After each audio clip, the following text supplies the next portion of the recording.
تم ایسا کرنا کہ ان فضاؤں کی جالروں پر حسین لکھنا، تم ایسا کرنا کہ ان فضاؤں کی جالروں پر حسین لکھنا،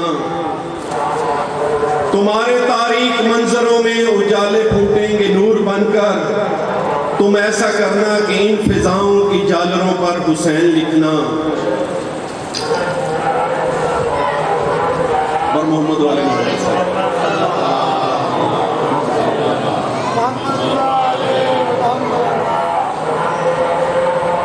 تمہارے تاریک منظروں میں اجالے پھوٹیں گے نور بن کر، تم ایسا کرنا کہ اپنے گھر میں درود پڑھ کر حسین لکھنا، تم ایسا کرنا کہ اپنے گھر میں درود پڑھ کر حسین لکھنا، حسین لکھنا پھر اس کو لکھنا، پھر اس کو لکھ کے تم ایسا کرنا، حسین لکھنا پھر اس کو لکھنا، پھر اس کو لکھ کے تم ایسا کرنا کہ آج تک تم نے جو بھی لکھا ہے اس کا محور حسین لکھنا۔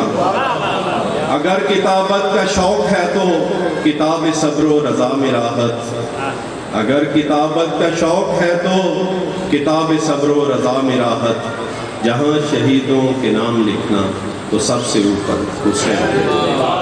برادران اسلام، امام بارگاہ عزا خانہ شبیر میں مجلس امام حسین علیہ السلام شروع ہو چکی ہے، اور میرے اعلان کے فوراً بعد قبلہ علامہ آغا دلاور حسین الحسینی زیب ممبر ہوں گے۔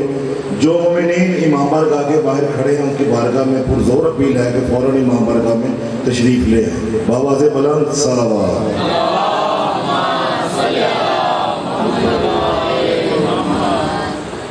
برائے خوشنودی سید الشہداء بلند تر صلوات۔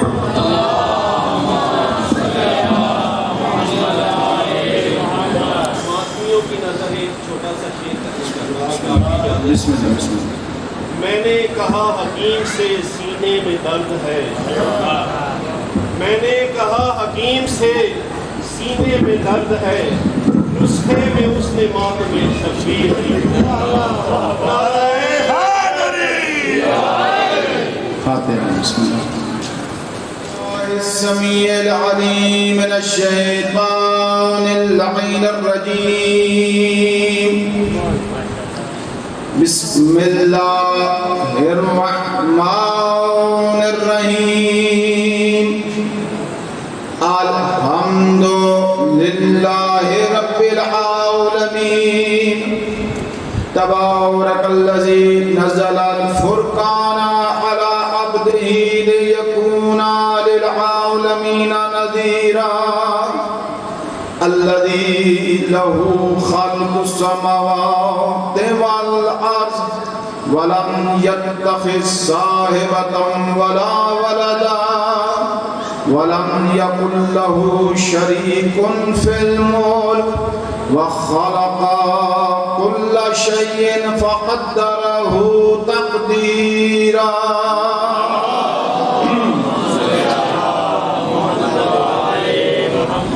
الصلاۃ والسلام علی رسولہ محمد المصطفیٰ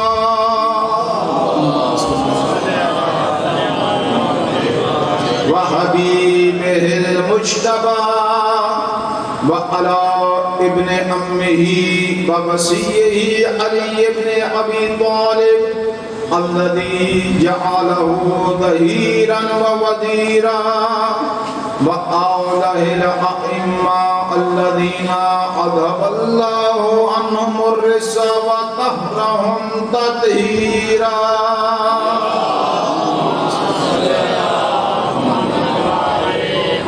الذین من ولاہم فمن اصلا سیصلی سعیرا، ولعنۃ اللہ علی اعدائہم اجمعین۔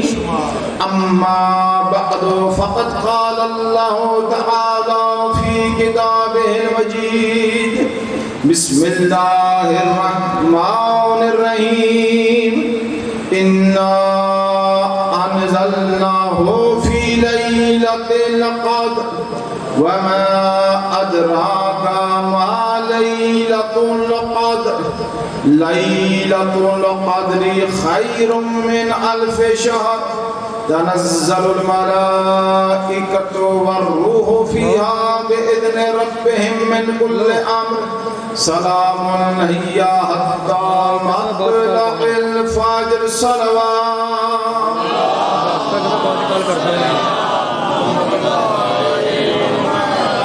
ایک دفعہ الحم شریف اور 3 مرتبہ سورہ قل هو احد سید احرز بخاری اور ان کی اہلیہ کے والدین کو وصال فرمائیں. بسم اللہ الرحمن الرحیم.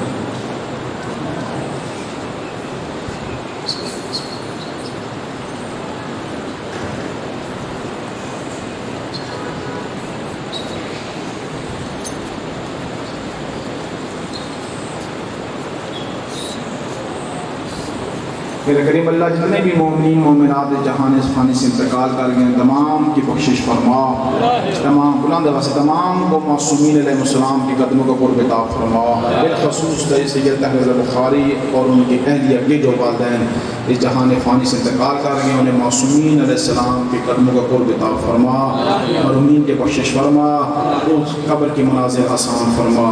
میرے اللہ اور مومنین جو کسی قسم میں مشکل میں ہے میرے اللہ تیری ذات علیم الصدور ہے بحق دم الحسین علیہ السلام میرے اللہ تمام مومنین کی مشکلات آسان فرما. جو مومنین بے گناہ قید ہے میرے اللہ بحق باب العوائد ان کی مشکلات کو دور فرما, جلد رہائی عطا فرما. بالخصوص ایک عزادار مومن مراد علی میرے اللہ 1 سال گزر گئی ہے عزادار بے گناہ قید ہے میرے اللہ تجھے واسطہ باب العوائد مظلوم امام موسیٰ کاظم علیہ السلام کی بے گناہ قید کا میرے اللہ اس مراد علی کی اس مشکل وقت میں خود مدد فرما. یہ عزادار تھا ہر سال آتا تھا مجلس میں 1 سال ہو گیا بے گناہ بیچارہ قید آپ کے پڑوس میں ہے. آپ عزادار ہیں ماتمی ہے اس کے لیے دعا کریں کہ جلد از جلد وہ ان مشکلات سے نکلے. دشمنان نے جو اس کو پرچے کیے ہیں فقط عزاداری کی وجہ سے اس کی وہ غیب سے خدا خود مدد کرے اور بیچارہ اپنے گھر آ جائے.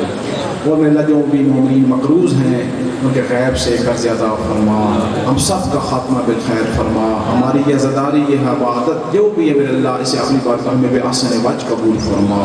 وقت کے وارث کا ظہور فرما. امام کی صحت و سلامتی کے لیے صلوات کی زحمت فرما.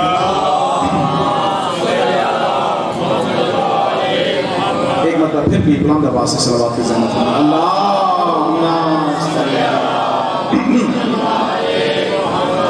آج کا شرعی مسئلہ جدید عرض کروں اور گفتگو کے طرف جائیں وہ یہ ہے میرے محترم سامعین ہمارے مذہب شیعہ میں 10 چیزوں پر زکوٰۃ واجب ہے. کتنی چیزوں پر زکوٰۃ واجب ہے جی؟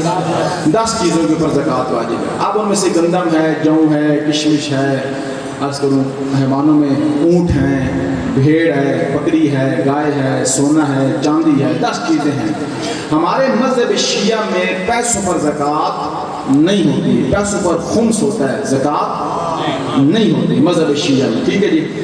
ابھی جو اس ٹائم ہمارا مبتلا ہے جس سے ہم زکوٰۃ والے مسئلے میں وہ فقط گندم ہے یا اگر جو کہیں ہو تو, کیوں کشمش نہیں ہے, کھجور نہیں ہے, سونے چاندی کا مسئلہ بھی بہت کم آتا ہے. اور پیچھے رہ جاتا ہے حیوانوں کا مسئلہ. وہ حیوانوں کا بھی مسئلہ نہیں ہے, نہ اتنے حیوان کسی کے پاس ہیں کہ شرطیں پوری ہوں. اور جو مہم شرط حیوانوں کی زکوٰۃ میں ہے نا جی وہ یہ ہے کہ 1 سال تک وہ مالک انہیں جو ہے وہ چارہ نہ ڈالے. کیا میں نہیں کہتے 1 سال تک مالک چارہ وہ باہر سے کھائیں اور پھر وہ ایک نصاب اس کے بعد. یعنی اس وقت جو ہے زکوٰۃ فقط ہمارے یہاں منحصر ہے کس کے اندر, گندم کے اندر منحصر ہے. یہ زکوٰۃ ہے. اب زکوٰۃ کا جو ہے وہ فقہا یہ فرماتے ہیں 22 یا 23 من 848 کلو تک 800 اگر یہ نصاب ہو جائے ایسی والی صورت میں آپ نے زکوٰۃ دینی ہے. اگر آپ کا علاقہ کیسا ہے, آپ کے علاقے میں یہ ہوتا ہے کہ وہ پانی جو ہے نہروں سے آتا ہے یا ٹیوب ویل اس قسم کے خرچ ہے. ہمارا جو پہاڑی علاقہ ہے وہ برانی علاقہ ہوتا ہے تو اس میں فرق ہے. اگر برانی علاقہ ہو جیسا ہمارا ہے تو ہم نے 10 میں حصہ دینا ہے اور آپ لوگوں نے 20 میں حصہ دینا ہے. ٹھیک ہے جی. یہ زکوٰۃ واجب ہے, اس کو نکالا کریں یا حلال حرام کا خیال رکھا کریں. تو گزارے پھر کہتے ہیں کل نسل اولاد ایسی نکلی ہے, لقمہ حلال کھاؤ کھلاؤ گے تو پھر اچھی ہوگی نا جی. یہ زکوٰۃ واجب ہے. اب آپ نے فرض کرے زکوٰۃ دے دی, ٹھیک ہے جی. اب آپ کے پیچھے رہ گئی, آپ نے گھر میں کھانے کے لیے گندم رکھ لی. توجہ فرما رہے ہیں, گھر میں کھانے کے لیے آپ نے 20 فرض کرے بوریاں گندم کی رکھ لی. اب آپ نے ایک ڈیٹ مشخص کرنی ہے خمس کی. سال میں ایک دفعہ ایک ڈیٹ آپ رکھیں گے. اب وہ ڈیٹ آ گئی, فرض یہ ہے کہ 2 بوریاں بچ گئی ہیں گندم کی. کتنی بولی بچ گئی ہیں؟ 2. اب اس میں سے آپ پیسے نکالیں گے، ان کے پیسے بنے گی 10,000 روپے، تو 10,000 روپے میں سے 2,000 روپے آپ نے خمس دینے ہیں. سمجھ آ گئی جی؟ ہاں جن کو آ گئی ہے وہ سلوات پڑھیں.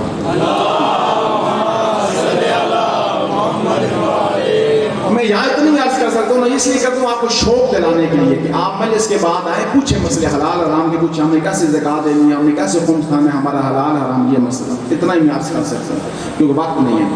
دوسرا مسئلہ جو آج ایک مجلس میں آیت الکرسی کے بارے میں عرض کیا تھا، پھر اسی کی فضیلت کے بارے میں عرض کرتا ہوں، وہ یہ ہے کہ میں بتاؤں سمجھ، جو بندہ بھی ہر نماز فریضہ کے بعد آیت الکرسی کی تلاوت فرمائے اور آخر تک ہم فیہا خالدون تک روایت میں ہے، خود اللہ فرشتے کو کہتا چلا جا کل اگلے دن تک جو کام کرے نا نیکیاں لکھنی ہیں، گناہ نہیں لکھنے، نیکیاں لکھنی ہیں، گناہ نہیں لکھنی، کیونکہ اس نے آیت الکرسی کی تلاوت کی ہے. اور جس بندہ وہ بندہ بھی نماز فریضہ کے بعد آیت الکرسی پڑھتا ہے، اللہ اس کے رزق میں اضافہ فرماتا ہے، غربت دور کرتا ہے. اور ایک اور روایت معصوم فرماتا ہے جو بندہ بھی آیت الکرسی ہر نماز کے بعد پڑھتا ہے، خود اللہ اس کی روح قبض کرے گا. یہ بڑی معرفت کی بات ہے. معصوم فرماتے ہیں جو بندہ بھی ہر نماز فریضہ کے بعد آیت الکرسی پڑھے گا، خود ذات حق، کیونکہ قرآن میں بعض میں ہے کہ میں اللہ روح قبض کرتا ہوں، بعض میں خدا نے فرمایا میرے ملائکہ روح قبض کرتے ہیں، بعض کا خدا نے قرآن میں فرمایا میرے رسول روح قبض کرتے ہیں. اس جگہ پہ جو بندہ آیت الکرسی پڑھتا ہے، خود ذات حق اپنے آپ کی روح قبض کرے گی. اور آخری عمل جو بندے زیادہ ہیں، میں بہت کرا، رات کو سونے سے پہلے جو بندہ آیت الکرسی کی تلاوت کرے گا وہ کبھی فالج کا مریض نہیں ہوگا. بلند آواز سے صلوات.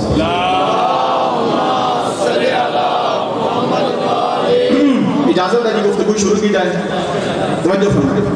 بحث ہماری چل رہی تھی ابدان معصومین علیہ السلام کے اوپر، آئیں ان 14 کے بدن کو ہم پہچانیں. اس کے اوپر ہم نے گفتگو کی کیونکہ پچھلا عشرہ روح کے میں تھا تو روح سے ہم نے مربوط کر کے، اس لیے میں سورہ قدر کی تلاوت کرتا ہوں کہ روح کے ذریعے سے ہم آئیں بدن. حق تو یہ تھا نا کہ پہلے ہم بدن کو پہچانتے پھر روح تک جاتے، لیکن کیونکہ ہم ان کے بدن کو نہیں پہچان سکتے تو روح کو کیسے پہچانیں گے؟ ہم ان کے بدن کو نہیں پہچان سکتے تو ان کی روح کو کیسے پہچانیں گے؟ بدن کو ہم نہیں پہچان سکتے. تو کل جو گفتگو یہاں سے شروع کی تھی کہ امیر المومنین سے سوال کیا تھا کسی نے، یا امیر المومنین رسول کے بدن کے بارے میں بتائیں. امیر المومنین نے فرمایا تھا کان یشہد کل عضو منہ علی معجزۃ. آج کہ نئے بندے کو چھائے ہیں تو اس وجہ فرمایا تھے کہ ہم 14 یعنی رسول کے بدن کا ہر عضو معجزہ ہے. رسول کے بدن کا ہر عضو معجزہ ہے. ہاتھ معجزہ، زبان معجزہ، آنکھ معجزہ، کان معجزہ، ہر چیز معجزہ ہے. یہ وجہ کہ جب ابو ذر کا واقعہ میں نکل پڑا تھا نا گزارا ہے، اس وقت رسالت باپ نے ایک تبسم بھی کیا تھا اور کہا تھا یا ابا ذر ما علمت انی اراکم فی منامی کما اراکم فی یقظتی. ابو ذر جس طرح ہم 14 بیداری میں تمہیں دیکھتے ہیں اسی طرح ہم سوتے میں بھی تمہیں دیکھتے ہیں. یا ابا ذر ہاتھ بلند کر سارا ہے، یا ابا ذر ما علمت، تجھ اس بات کا علم نہیں ہے ہم 14 کی نیند اور بیداری میں کوئی فرق نہیں ہے. جس طرح ہم سوتے ہوئے دیکھتے ہیں اسی طرح ہم جاگتے ہوئے بھی دیکھتے ہیں. اپنے آپ کو آل محمد کے اوپر مقایسہ نہیں کرنا. سب سے پہلے جس نے اپنے کو آل محمد کے ساتھ قیاس کیا تھا وہ شیطان تھا. وہ جو ہمارے سلوات پڑھتے ہیں تھوڑا آگے تھوڑا آگے سلوات پڑھتے ہو سارے بلند آواز سے سلوات پڑھے ہو. جوانوں آگے آ جاؤ.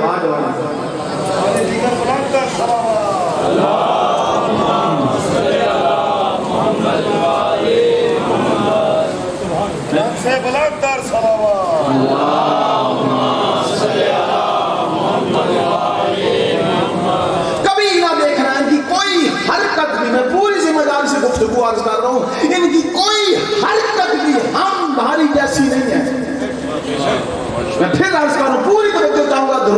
محترم سامعین ان الفاظ کو لیں، میں کیا کہنا چاہتا ہوں، ائمہ ہتہار ان 14 معصومین علیہ السلام ان انوار الہیہ کی کوئی حرکت ہماری جیسی نہیں ہے. میری آواز ٹھیک آ رہی ہے؟ تکرار تو نہیں ہے آواز؟ ایسی نہیں ہے. ولادت و باسعادت ہوئی کس کی؟ باب الحوائج امام موسیٰ کاظم علیہ السلام.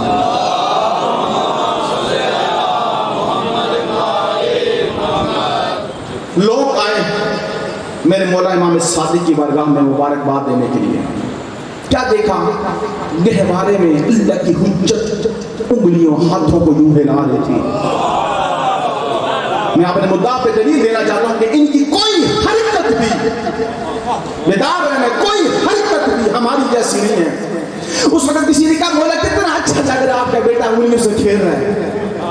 خدائے قسم معرفت کا سمندر ہے آپ کا اپنا مقدر. معصوم فرماتے شرم نہیں آتی اپنے کو ہمارے جیسا قیاس نہ کیا کرو. وہ تمہارے بچے ہیں جو گہوارے میں انگلیوں سے کھیلتے ہیں. ہم جب گہوارے میں انگلیاں ہلاتے ہیں ہم عرش کا نظام چلاتے ہیں.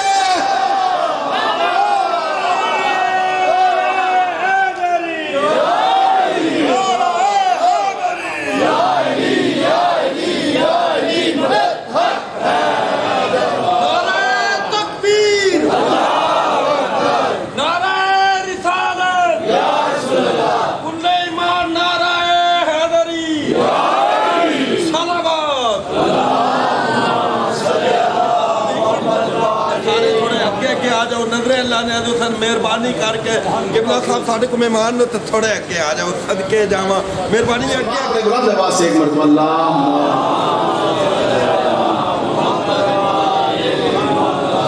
پھر بھی دو دفعہ. یعنی ان کی کوئی حرکت بھی ہماری جیسی نہیں ہے. کوئی حرکت بھی نہیں. عجیب معرفت کے سمندر. ان کے بدن کو پہچانے کیسے ان کے بدن ہیں ابدان کیسے ہیں ان کی. تو کل میں نے عرض کیا تھا یہاں گفتگو کی کہ ہر ان کا عضو معجزہ. آنکھ معجزہ، ہاتھ معجزہ، پاؤں معجزہ. بھئی کیسے معجزہ رہا؟ ان کی آنکھ ہے عین اللہ، ان کی زبان ہے لسان اللہ، ان کا ہاتھ ہے ید اللہ. اچھا کبھی تک ابھی کل میں چاہتا ہوں آج جو ابدان کی بحث ہے نا میں آپ کو بتاؤں عین کا معنی کیا ہے. یہ اہل سنت بھی خطبے میں پڑھتے ہیں علی حضرت علی کرم اللہ وجہہ. یہ تو سنی بھی پڑھتے ہیں خطبوں میں. بھائی عین آنکھ کا کیا معنی ہے؟ امیر مومنین فرماتے ہیں ما رأیت شیئا الا رأیت اللہ قبلہ و بعدہ و معہ. فرماتے ہیں ابو طالب کے بیٹے نے ساری زندگی کسی چیز کو نہیں دیکھا مگر اس سے پہلے بھی خدا کو، اس کے بعد بھی خدا کو، اس کے ساتھ بھی خدا کو.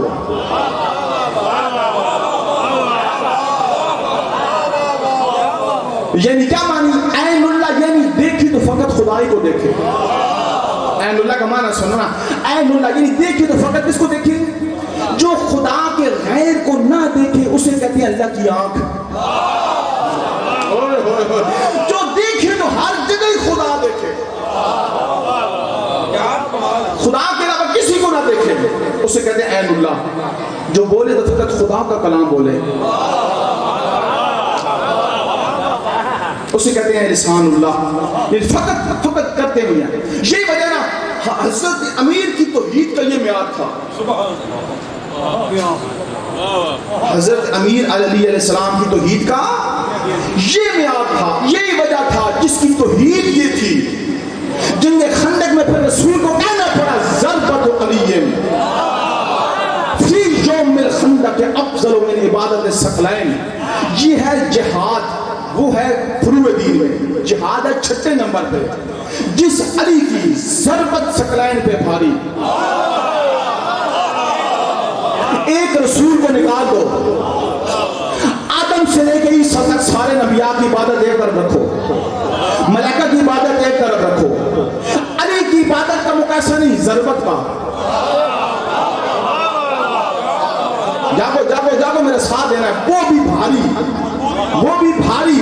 پھر آپ مجھے انصاف سے بتاؤ، بندے کو بات سمجھ آئے، میری تائید نہیں کرے گا، دکھ لگے گا. جس علی کی ضربت کے لیے عالم ہے مجھے بتاؤ اس علی کے سجدوں کا کیا مقام ہے؟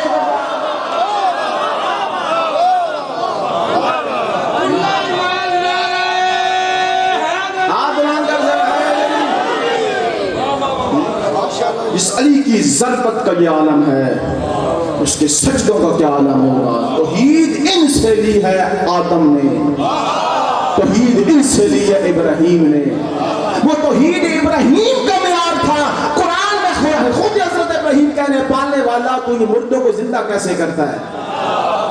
آواز قدرت آئی ابراہیم یقین نہیں کہا ہے لیجتمعن قلبی, میرا قلب مطمئن ہو. وہ توحید ابراہیم تھی, یہ توحید علی ہے. فرماتے ہیں لا کشفت غدا مصدقت یقینا. علی فرماتے ہیں اگر حجاب سارے پردے حجاب کے ہٹ جائے علی کے ایمان میں رتی بھر اضافہ نہیں ہوگا.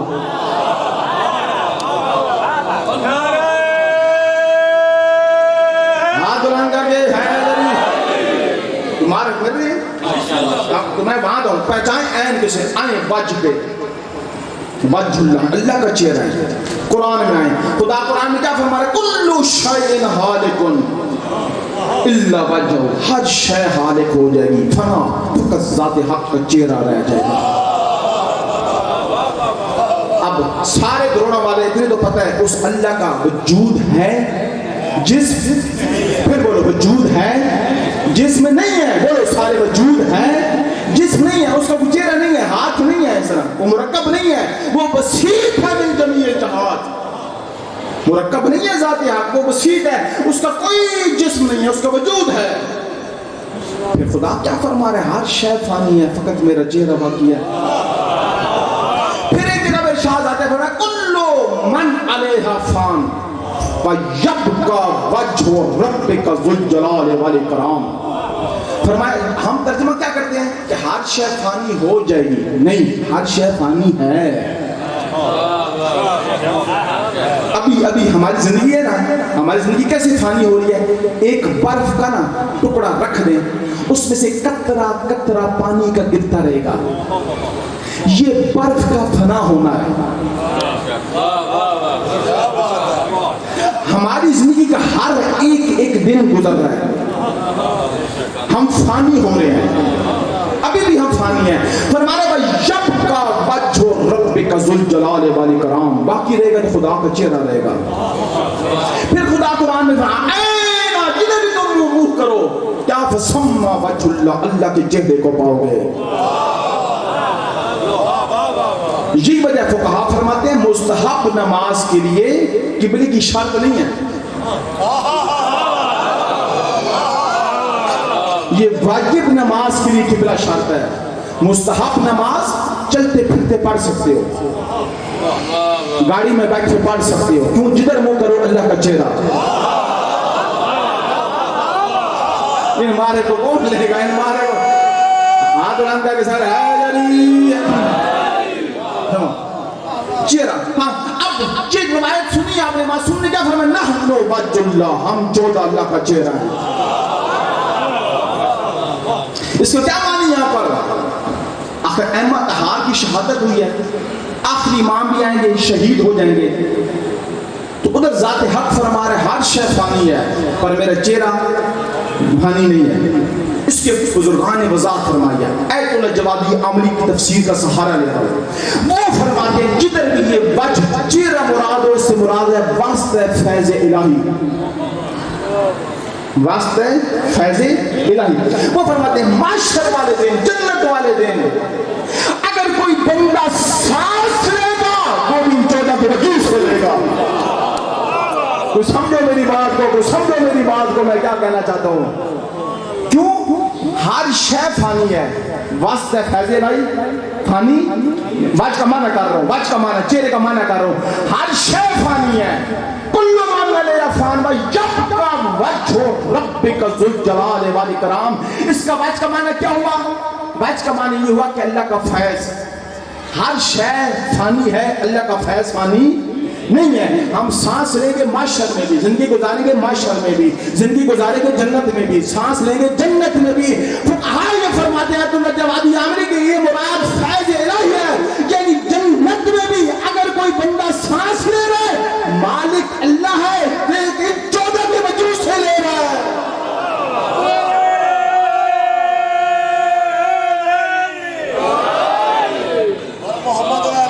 محمد صلی اللہ علیہ وسلم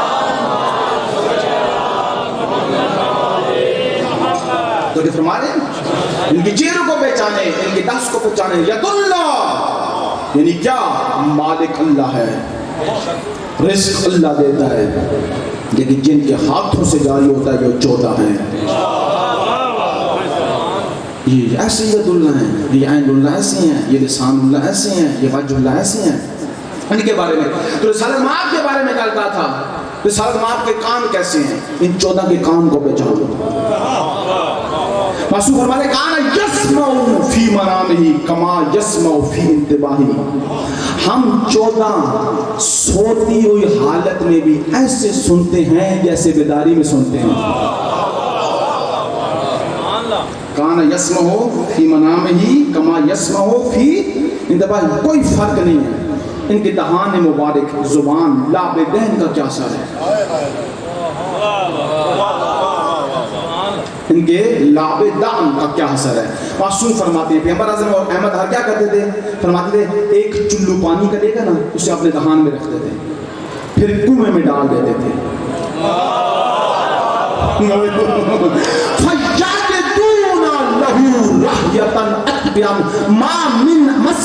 فرمایا اس کنویں سے ایسی خوشبو آتی تھی کہ جنت کی خوشبو بھی بھول جائے.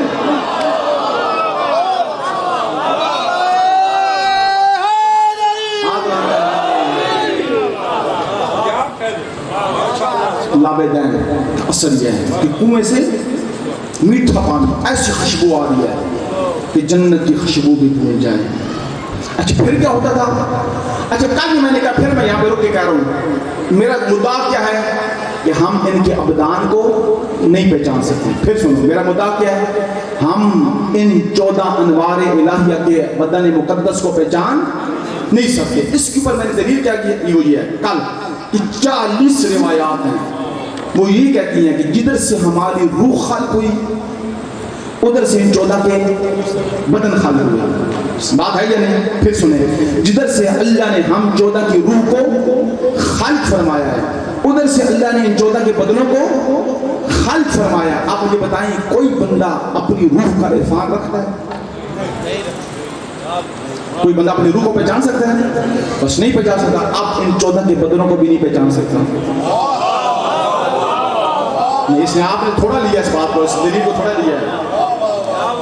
پھر سنو مدعا کیا ہے کہ ہم لوگ ان 14 انوار الہیہ کے بدن مقدس کو پہچان نہیں سکتے. دلیل کیا؟ کیونکہ ان کے بدن ادھر سے خالق ہوئے جدھر ہماری روح خالق ہوئی ہے. ان کے بدن بے منزلت روح ہے.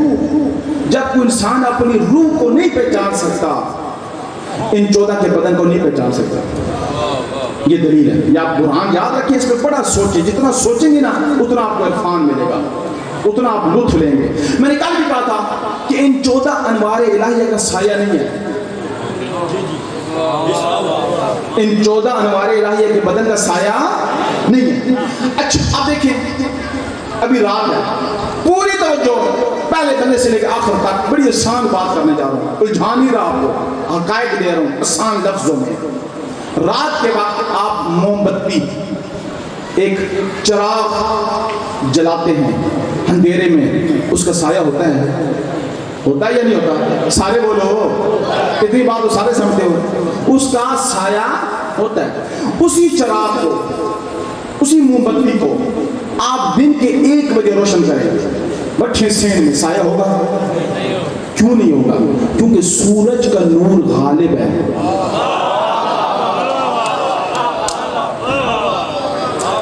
جس کا نور غالب ہو جائے وہ مغلوب کا سایہ مٹا دیتا ہے. جاگو تھوڑا والا میری میرے بات ضائع کرنا. پھر سنو، جس کا نور غالب ہو وہ مغلوب کا سایہ مٹا دیتا ہے. کیوں سایہ نہیں ہے؟ روایت مسئلہ نظام واقع الشمس والقمر والمصباح یقلب انوارہ. جب یہ 14 سورج کے سامنے کھڑے ہوتے ہیں اپنے بدن کے نور سے سورج کا نور مٹا دیتے ہیں.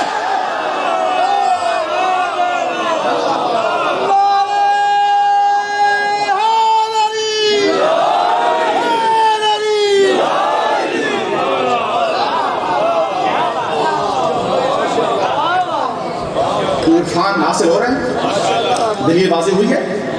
کیوں؟ اب پتہ چلے گا یہ سورج کا نور ہے ان 14 کے وجود کی زکات. جب یہ چاہتے تھے نور سورج کا مغلوب ان کا حال ہے، اس لیے ان کے وجود کا سایہ نہیں ہے. اب بڑی عرفانی بات کرنے جا رہا ہوں. یہی وجہ ہے میرے مولا امام صادق علیہ السلام صلوات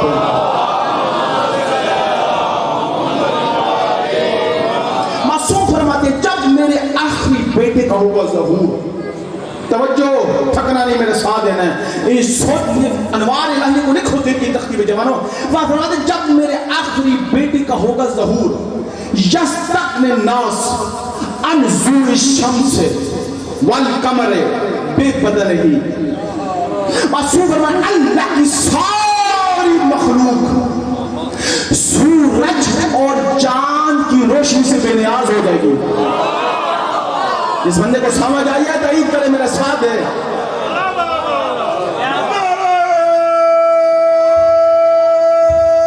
ہاتھ بلند کر کے ہے نبی خوشنودی قائم عالم محمد بلند تر صلوات.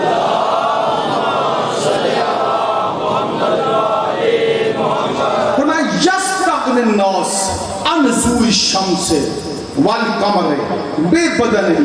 سائل نے پوچھا جب سورج بھی نہیں ہوگا، چاند بھی نہیں ہوگا تو تاریکی ہوگی. فرمایا نہیں، نور کہاں سے آئے گا؟ معصوم فرماتے ہیں اللہ ہمارے بیٹے کے جسم سے سورج کو نور بھی نکالے گا، چاند کا نور بھی نکالے گا.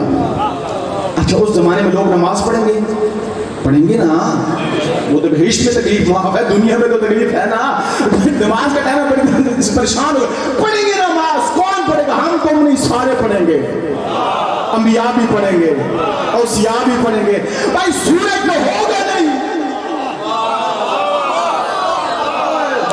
سورج میں ہوگا نہیں. اب کیا پتا کہ زوال کا ٹائم ہے، اب کیا پتا کہ مغرب ہوئی. معصوم فرماتے ہیں ہمارا بیٹا اپنے بدن سے ارادہ کرے گا.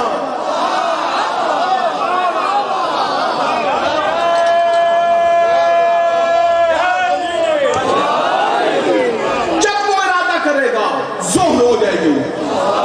دروڑا والوں یہ عرفانی باتیں دنیا میں نہیں ملے گی. جب وہ ارادہ کرے گا مغرب ہو جائے گی.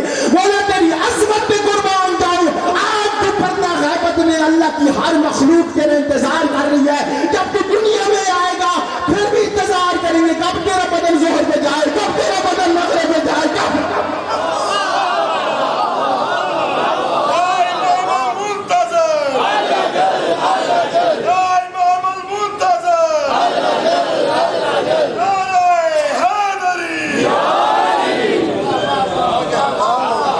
سمجھ آ رہی ہے؟ کیسے ہیں یہ انوار الہی، کیسے ہیں ان کے بدن مقدس.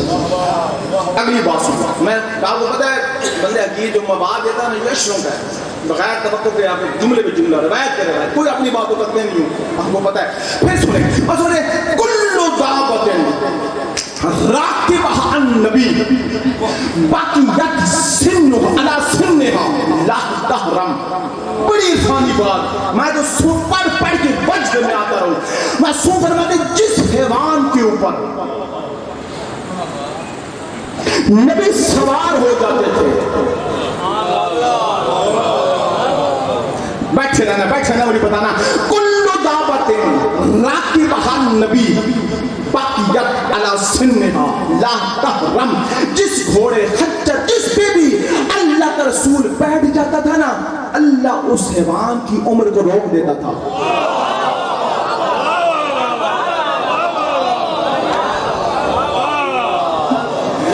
لا تحرم یعنی کبھی بوڑھا نہیں ہوتا تھا. لوگ نا یہ نہیں ہے کہ پھر بوڑھا نہیں، وہ جوانی میں رہتا تھا.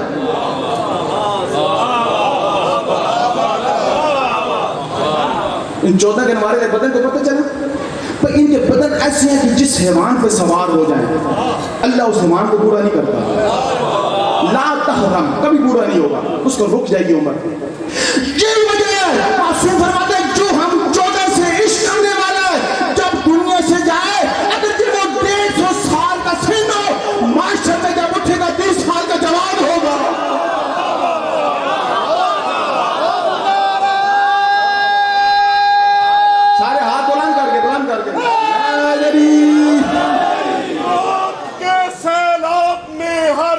کو تر بہ جائے گا، موت کے سیلاب میں ہر خوش کو تر بہ جائے گا، ہاں مگر نام حسین ابن علی رہ جائے گا۔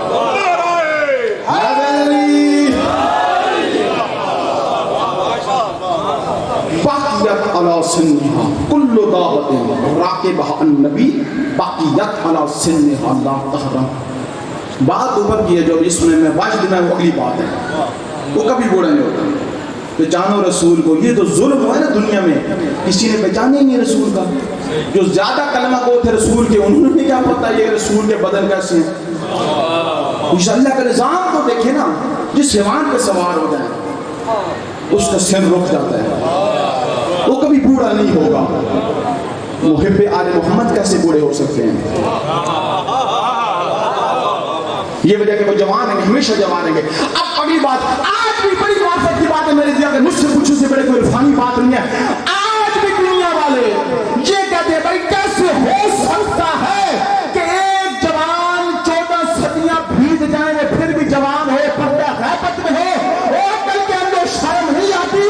جس حیوان پر رسول سوار ہو جائے وہ بوڑھا نہیں ہوتا، جس کی رتوں میں رسول کا خون ہے وہ کیسے بوڑھا؟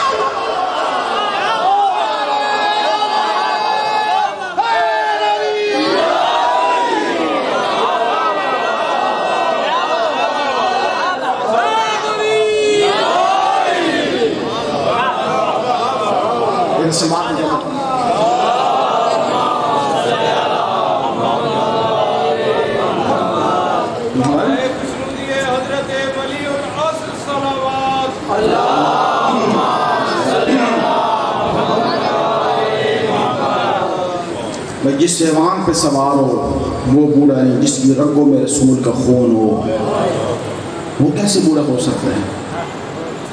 عجیب عجیب۔ اچھا اب رسالت میں آپ کے حسن کے بارے میں بتائیں کہ کتنے حسین تھے۔ ایک بات آپ نے ایک اور قاعدہ بھی یاد رکھنا ہے، جس نبی کے پاس جو کمال ہے وہ پہلے 14 کا ہے۔ میں آپ کو قاعدے دے سکتا ہوں، قواعد جو بزرگان فرماتے ہیں، جس نبی کے پاس جو کمال ہے پہلے وہ 14 کا ہے، یہ آپ نے یاد رکھنا، ٹھیک ہے کہ اب زلیخا کا وہ واقعہ کہ جب حضرت یوسف نبی مصر کے بن گئے بادشاہ، زلیخا ملنے کو گئے، کسی نے کہا زلیخا وہ آج مصر کا بادشاہ ہے، تو نے اس کے اوپر تہمت لگائی تھی، ڈر اس سے تجھے سزا دے سکتا ہے۔ زلیخا نے پلٹ کر کہا انی لم اخاف من یخاف اللہ، میں اس بندے سے نہیں ڈرتی جو اللہ سے ڈرے۔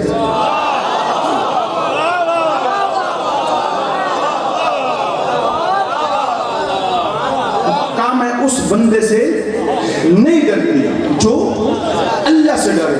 آئی زلیخا یوسف کے دربار میں، یوسف نے کہا کیوں سارا کچھ میرے اوپر کیا، کیوں تہمتیں لگائی؟ کہا فی جمال کا، فی حسن کا، تیرے جمال کی وجہ سے، تیرے حسن کی وجہ سے۔ اب یوسف نبی پلٹ کے کہتے ہیں لو رأیت نبیا یقال له محمد یکون فی آخر الزمان احسن منی وجہا احسن منی خلقا۔ اے زلیخا تو اگر دیکھ لیتی ایک نبی کو جس کا نام محمد ہے، جو آخری زمانے میں آئے گا، جو میرا حسن ہے نا اس کی وجود کی زکاة ہے۔ کون بولے سلام ہے میرا اس بندے کو۔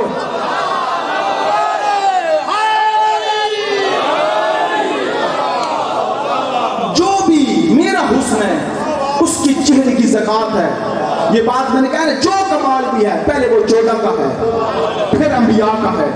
یہ بات کی اگر اسے دیکھتی تو کیا کرتی؟ اب اس کے اوپر اگر تم میں پہنچ گئے نا تو میرا اس بندے کو سلام ہے۔ پوری توجہ، بات کون کر رہا ہے؟ یوسف۔ سن کون رہی ہے؟ پھر بولو، بات کون کر رہا ہے؟ یوسف۔ سن کون رہی ہے؟ اب کوئی تیسرا بندہ نہیں ہے۔ زلیخا کہتی ہے صدقتک یا یوسف، یوسف تو سچ کہہ رہے ہیں۔ نہیں نا نہیں پہنچانا چاہتا تھا، نہیں پہنچے۔ اس وقت یوسف کہتا ہے بھائی میں نے تو اس نبی کو دیکھا ہے، اس کی چہرے کی حسن کی زکات میں یوسف بناؤں، تو نے دیکھی نہیں، اور تو یہ کہہ رہی ہے کہ یوسف تو سچ کہہ رہا ہے، تو کہاں سے سچ کہہ رہی ہے زلیخا؟ پھر زلیخا کہتی ہے انی صدقت، میں سچ کہہ رہی ہوں۔ یوسف نے کہا بھائی جب دیکھ ہی نہیں تو میری گواہی کیسے دے رہی ہے؟ اب زلیخا پلٹ کے کہتی ہے ہینا ذکرتہ وقع حبہ فی قلبہ، جب تو نے لفظ محمد لیا میرے دل میں اس کی محبت آ گئی، میں سمجھ گئی جس کا نام اتنا حسین ہے وہ خود کتنے جمیل ہوگا۔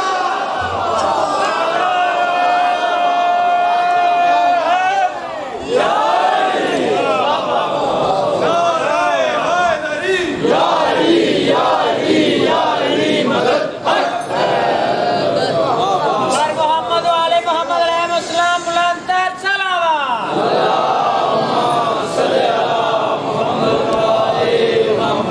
جس کا نام اتنا جمیل وہ خود اتنا حسین ہوگا۔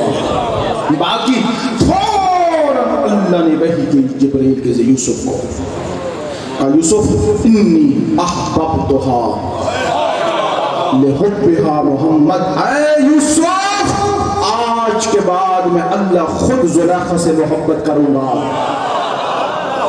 کیوں؟ لحبہا محمد، یہ میرے محمد سے عشق کرنا شروع ہو گئے۔ قد امر اللہ ان یتزوجہا، پھر اللہ نے امر دیا یوسف کو کہ اب شادی کر تو زلیخا سے، کیوں؟ یہ میرے رسول کی عاشق ہو گئی ہے۔ اوئے ہوئے اللہ اکبر، اللہ یا رسول اللہ، ہاتھ بلند کر کے حیدری۔ ہمارے کیسے جمیل ہیں یہ چودہ، کیسا حسن ہے ان کا۔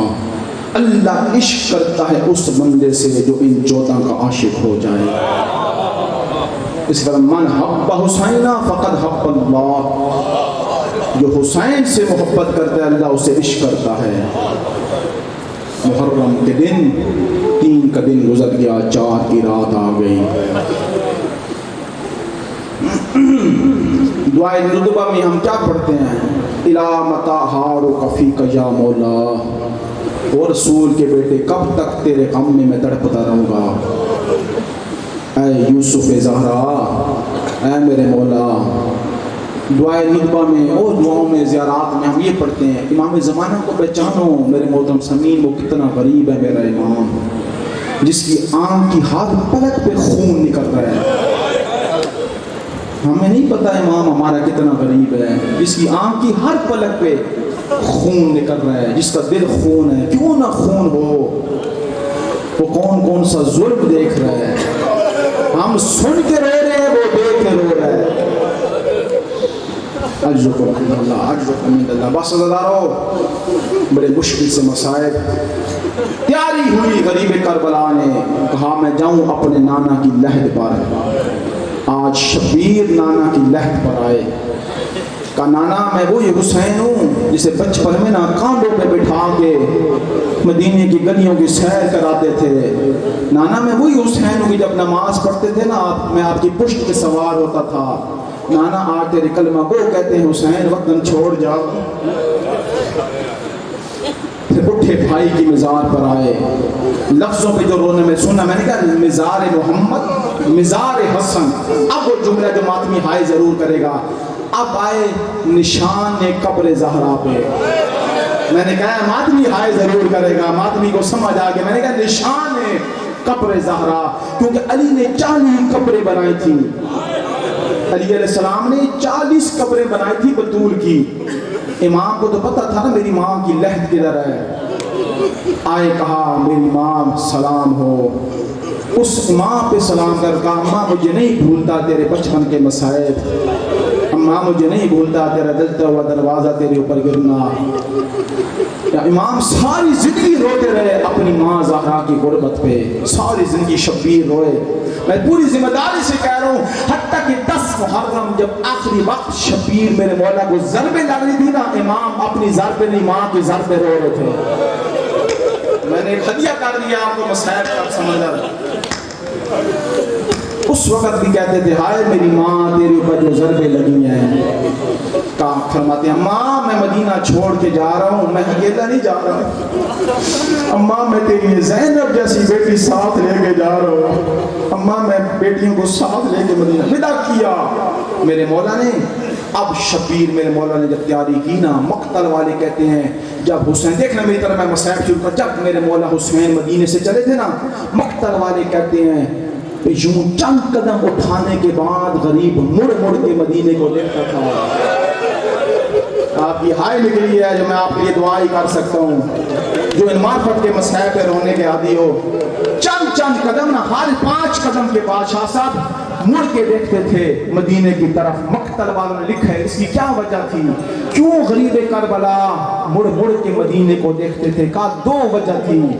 ایک نانے کی لہد تھی، بڑا سخت تھا حسین کو نانے کی لہد سے چھوڑ جانا. اور دوسری وجہ جس کے اوپر ماتمی پہ سخت ماتم کرے گا، دوسری وجہ یہ تھی کہ 7 سال کی بیٹی سغرا تھی.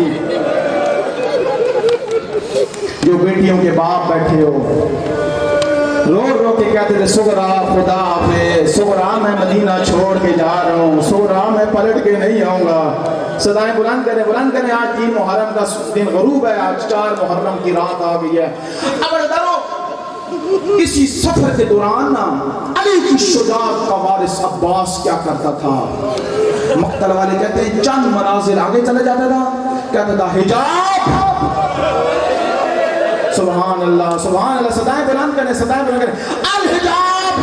ہر کوئی گھروں کو چلا جائے، آج زینب مدینہ چھوڑ رہی ہے.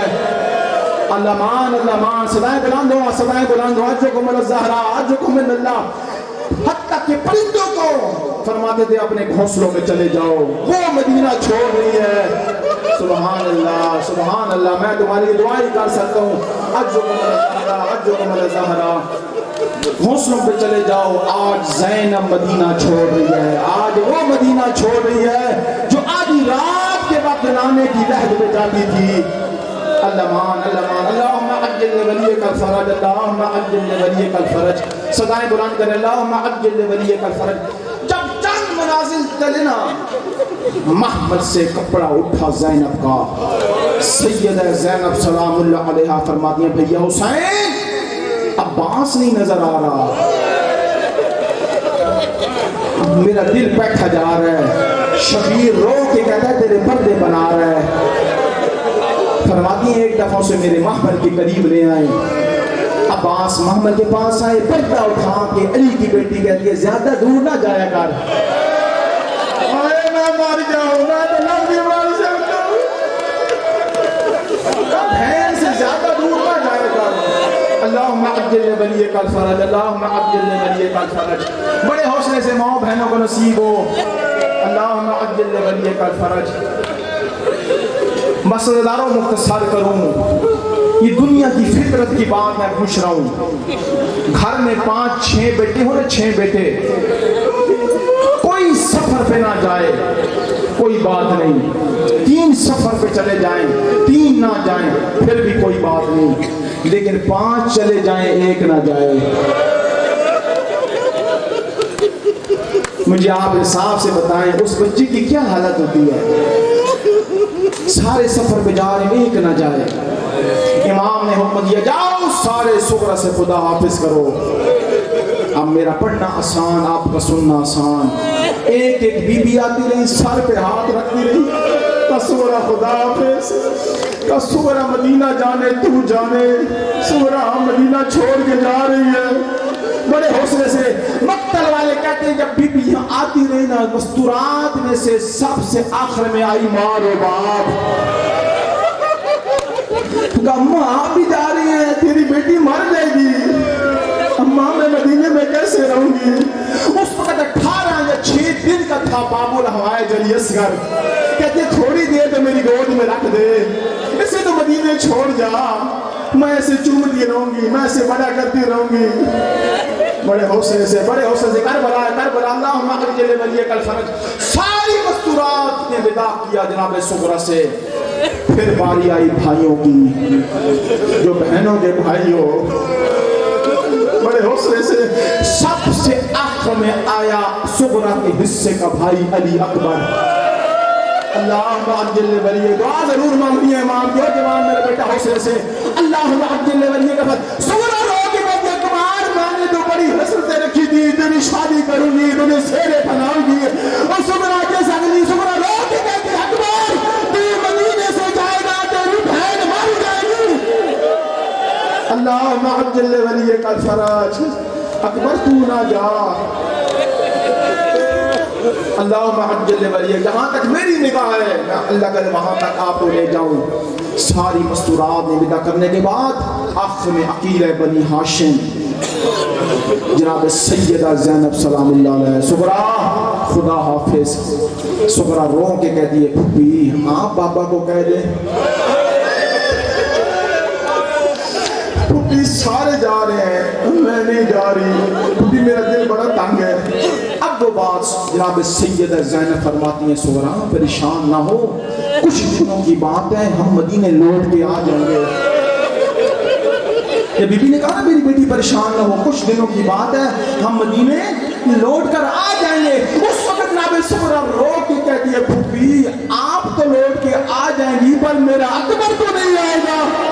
وہ پھپھی میرا بابا حسین تو نہیں آئے گا، میرا علی اصغر تو نہیں آئے گا، میری 4 سال کی سکینہ تو نہیں آئے گی. اللہمان اللہمان صدای بلند ہو، صدای بلند ہو. اللہم اجل ولیک الفرج. جناب زینب تڑپ کے کہتی ہیں صغرا تجھے کیسے پتا چلا کہ میں پلٹ کے آ جاؤں گی، اکبر نہیں آئے گا، تیرا بابا نہیں آئے گا. جناب صغرا کہتی ہیں پھپھی کل رات کی بات ہے، میں اپنے حجرے میں بیٹھی تھی، میرا دل بڑا غمگین تھا، میں سین میں آئی نا ایک مستور کے بیل آ رہے تھے، ہائے میرا حسین، ہائے میرا اکبر. میں سمجھ گئی یہ میری دادی زہرا ہے. مجھے دادی نے بتایا بیٹی تیرا بابا نہیں آئے گا، تیرے اکبر کو برچھی لگ جائے گی. اللہمان اللہمان اللہم اجل ولیک الفرج، اللہم اجل ولیک الفرج. بھی آپ میری سفارش کریں. بڑے حوصلے سے جوانوں ماں بہنوں کو نصیب ہو، میں دعائی مانگ سکتا ہوں. بڑے حوصلے سے جہاں تک میری نگاہ ہے دعا ضرور مانگے. اللہم اجل ولیک الفرج دعا مانگے. وہ آئے پوچھے ان ظالموں سے کیوں حسین سے مدینہ چھڑایا، اور کیوں تم نے انہوں نے میری دادی کی ردا اتاری. آئی ہاتھ پکڑا بلا تشبیہ حسین کے سامنے لے کر آئے. امام فرماتے ہیں میری بہن زینب آپ سفارش نہ کرنا، یہ میں نہجت الحسین کتاب ہے اس میں یہ روایت ہے. امام فرماتے ہیں میری بہن زینب میری بڑی مجبوری ہے، میں صغرا کو نہیں لے کے جا سکتا. بی بی کہتی ہیں آپ امام ہیں، حجت خدا ہیں، مجھے اتنا بتا دیں میرے لیے کیوں. فرماتے ہیں اس کی وجہ یہ ہے کوئی میری بیٹی میری بہن میرے نانے کی تشبیہ ہے.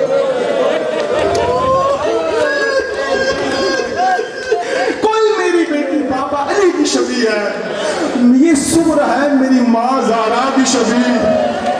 میں حسین برداشت کر لوں گا اور میرے بابا دادا کی شبیہ بازارے کوئی فور شام جائے، پر میں برداشت نہیں کر سکتا اور میری ماں کی شبیہ بازارے میں جائے.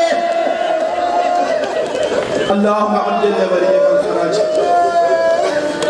بس آخری روایت جس کے لیے میں ساری زحمت کر کے آیا ہوں، اب تھکنا نہیں ہے، جس نے مجھے کر پایا ہے. ایک پورا سمندر ہے مصائب کا. 28 رجب کا سورج غروب ہو رہا تھا، بیت الشرف کے سامنے محمل لگے ہوئے تھے. میرے لفظوں پہ غور کرو. 28 رجب کا سورج غروب ہو رہا تھا، بیت الشرف کے سامنے محمل لگے ہوئے تھے. بصرے کا راوی کہتا ہے اسی وقت میں مدینے پہنچا، میں نے دیکھا محمل لگے ہیں، سامنے بیت الشرف کے سامنے ایک کرسی لگی ہے، اس کرسی پہ ایک شخصیت عظمت والی بیٹھی ہے. اس کی دائیں طرف ایک جوان تھا جو بالکل رسول کی شبیہ تھا.